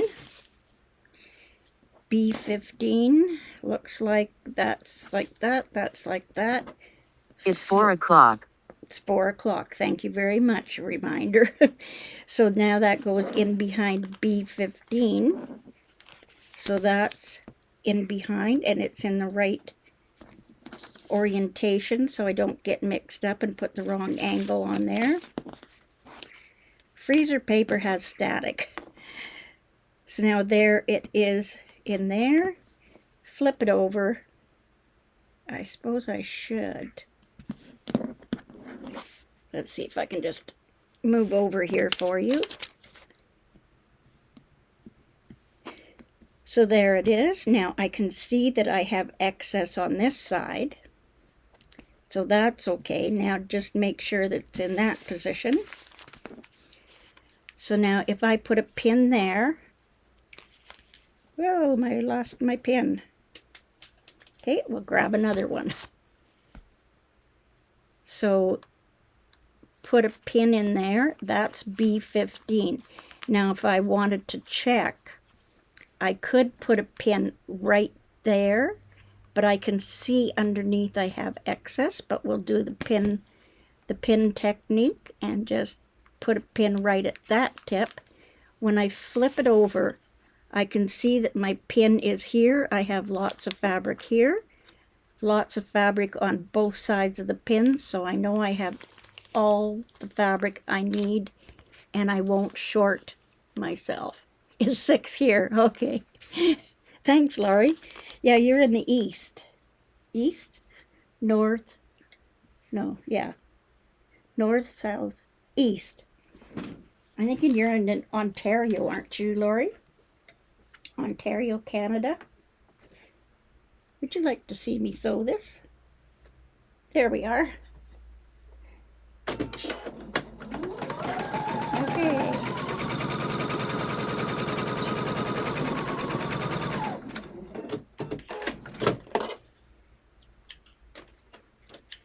And B15 is in the finished position and it's pressing towards the dark fabric. So I can use my baking sheet so the freezer paper doesn't get on my iron.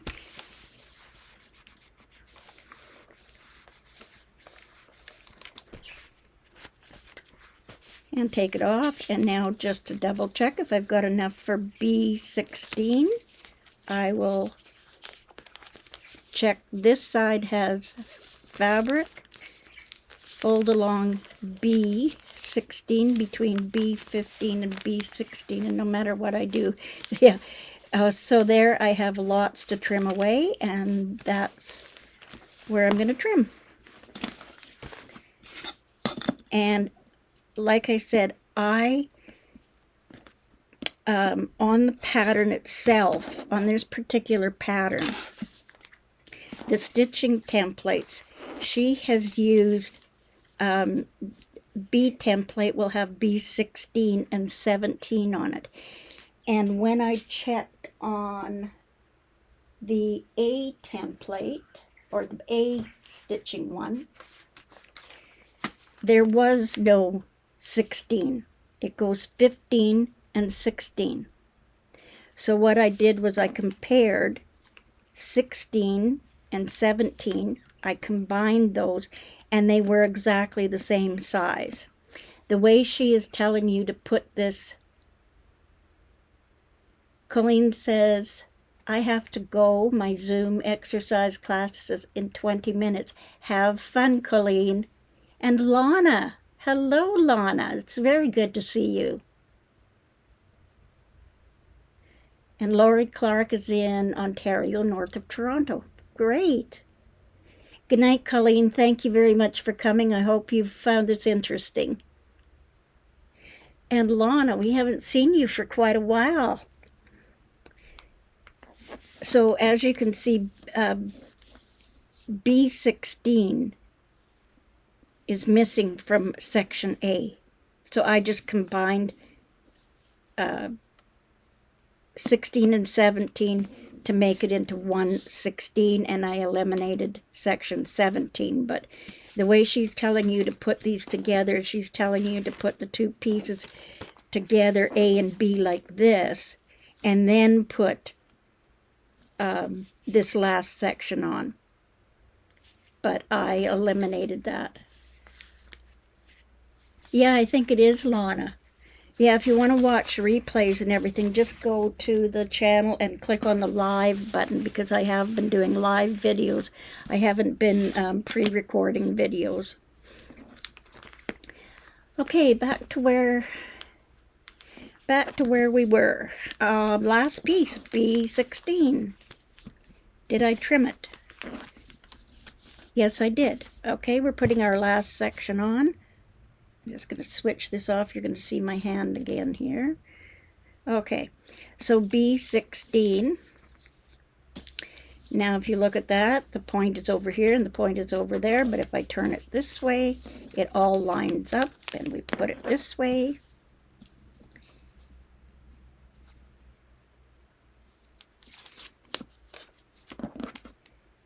And flip it over. Now again, how do we know that that's in the right position, that I don't need to move it one way or the other?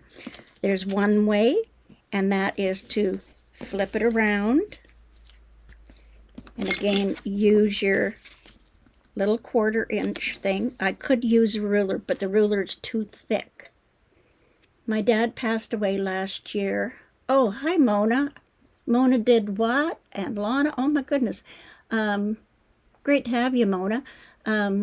Lana says her dad passed away last year, and my mom is struggling with her heart. They want to do open heart surgery, and she's saying no. Oh, Lana, yeah, in May I had, they thought they'd have to do open heart surgery, but they didn't have to on me. So actually what I'm showing you here is how that piece, when I've laid it like this, I can't see any of the white paper. So that's telling me, yes, I do have that in the correct position. But now let's do another check, and that is by taking this, flipping it towards you with the seam allowance lined up. If you look, and it shows up better on brown, but you can see, I'll bring this forward and put it on that blue so maybe you can see it a little bit better.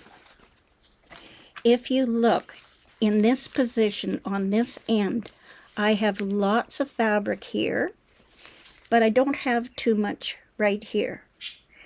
So I could move that white piece down and have less fabric at the bottom. So that's what I'm going to do, but I'm going to keep my lines, my seam allowances to the edge. So you can see as I move, I guess I could say moving my top fabric up, keeping this line straight, I have lots of fabric there and lots of fabric there. So I don't need any more than that, so I'll take that to the sewing machine. And if you look here, you can see I should be fine there as well. So now I'm just going to take this. Oh, and the other thing is, if you want to really double check, take your pins, put them in there along that line right there, turn it over, and you can see the edge of the fabric there. I'll take my little 1/4 inch thing here, and I've got enough fabric on that side.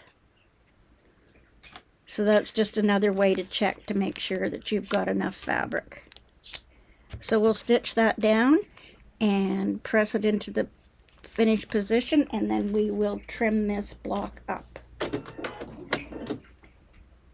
Thank you everyone for coming.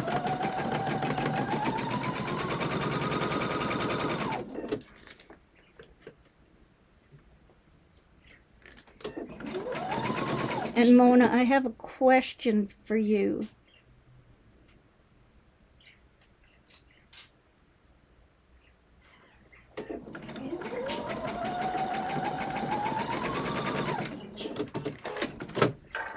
Sorry, I forgot to activate that camera. Okay, here we are here. So don't run away, Mona, for a second. Mona, were you supposed to do a live? And because I watched and I saw that you had a scheduled live. And I can't remember who was it asked me if you were live.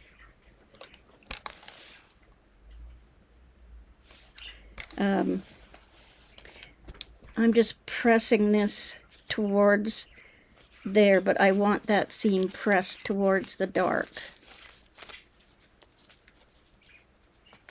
So I'll just flip it underneath and press it down. Lana, I am doing, the link is in the description below the video. It is the Snowflake block from January 2015, Carol Doak. And I'm just showing how I use fabric templates and freezer paper to cut my fabrics and everything.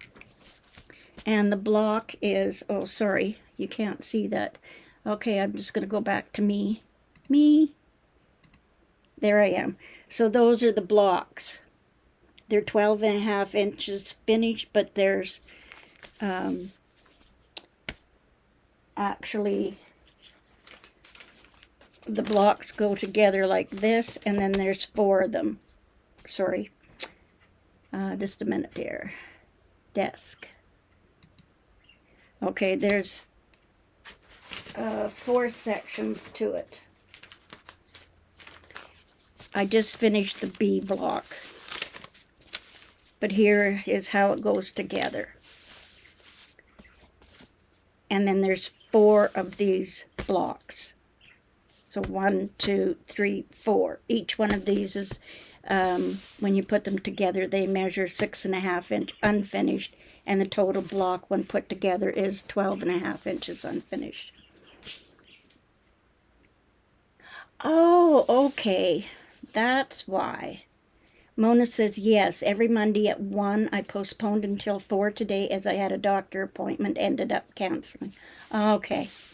Yeah, someone had asked if you were on, and I said, yes, I did see the notification came up.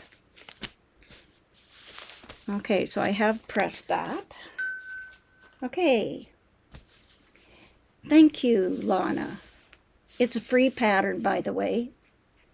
And Lana, yeah, I had one, the blockage in my heart was 95%, and there was 3 of them that came in together or something. So, and I have a leaky valve. So they thought if they needed to repair the valve, if they needed to repair the valve, they would do open heart surgery and do the bypass surgery. However, they did the angioplasty, which caused problems.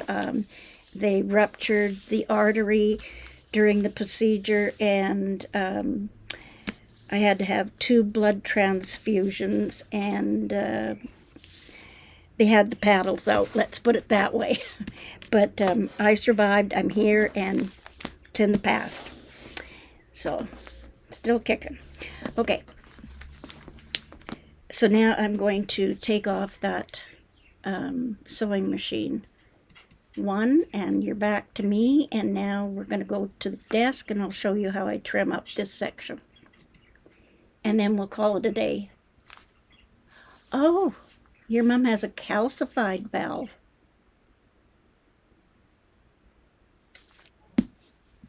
Yeah, if Mona says, oh my God, I'm glad you're alive. Yeah, alive, kicking, miserable as ever. Yeah, I lost a lot of blood and they had to put a tube in my lung or drain my lung, and I was on the short list, let's put it that way, before things turned around. My daughter flew in from Saskatchewan and they had my will out and everything. That was the scary part. They had to go through my closet to find the will. Anyway, we're going to trim this block now. So the outside edges here, you can see she has lines so that it's 1/4 of an inch from this inside line. So now I'm going to trim the block up so I can put the two pieces together. So I am going to line up my line with the black or white line right along that 1/4 inch line right there. I don't try to run my ruler along her line. I want to measure from that stitching line over. So I'll line up my edge, and I am putting my line of my ruler to the right of that line. So the left edge of the line is on the right edge of that black line. The ruler, yeah. And I'm going to use my weight to hold my Lana says my mom is high risk. She'll be turning 84 on Thanksgiving Day. Oh my goodness, yes. Yeah, my mom had 7 bypass heart surgery when she was in her 70s, and she lived to be 93. She got cancer, and they gave her 3 months to live, and I took care of her, and 5 years later she passed away. So, okay, so now I'm going to trim this, and I'm going to just trim away that excess.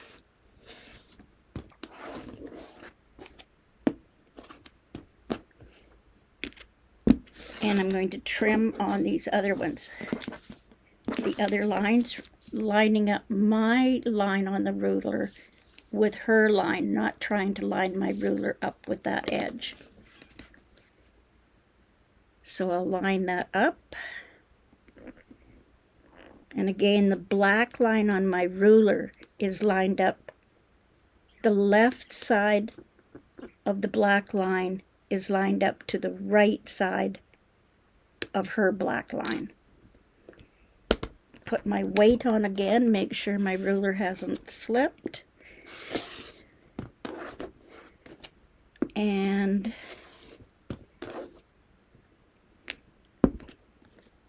trim that away. Again, the last one. And I never trust without my weight on my ruler and my hand on this side, because I'm on blood thinner, so I don't want to cut anything. Okay, we're finished. There is the B section. So now we're going to take the paper off.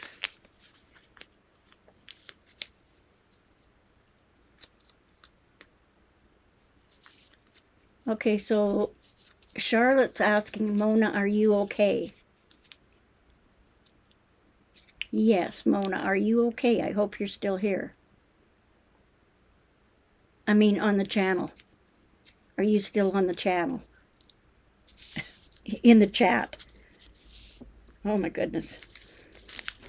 Okay. Let us know how you're doing, Mona. Okay, I'm going to take the paper off now. So I'm just taking up the paper, and as I work my way along, I'm just making sure that I release any parts that are stuck down. Sometimes the seams stick.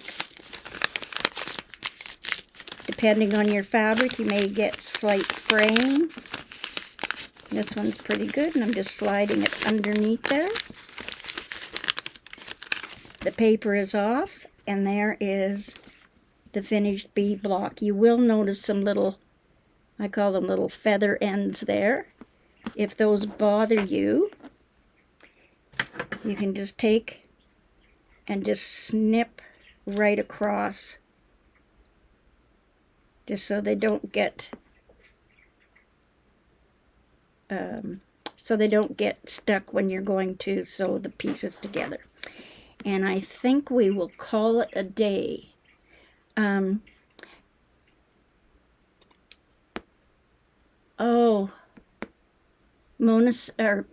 did what? Says, Charlotte, yes, I am fine, just congested and tired. Well, I hope you get better, Mona.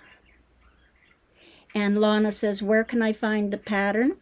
The pattern, the link to the pattern is in the description below the video.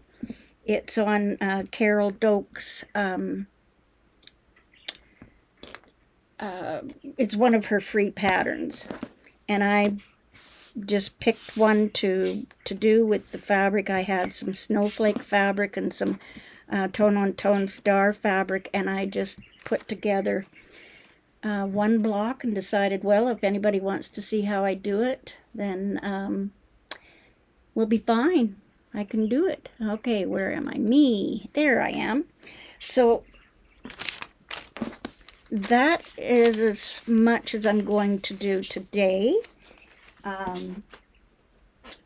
My plan, I'll take this one down, but my plan is to, maybe I can drop this one down a bit, but this is the completed block, 4 sections, 2 units to each one of these sections, and when you put these 2 together, you flip them and go down here. I wouldn't suggest using directional fabric, but this is going to become just a snowflake, a winter table runner, and I am going to separate the blocks just by a bit of sashing, and then put a border around the outside, and the back is going to be the blue fabric for the backing. And so here is, I'll just point the camera down.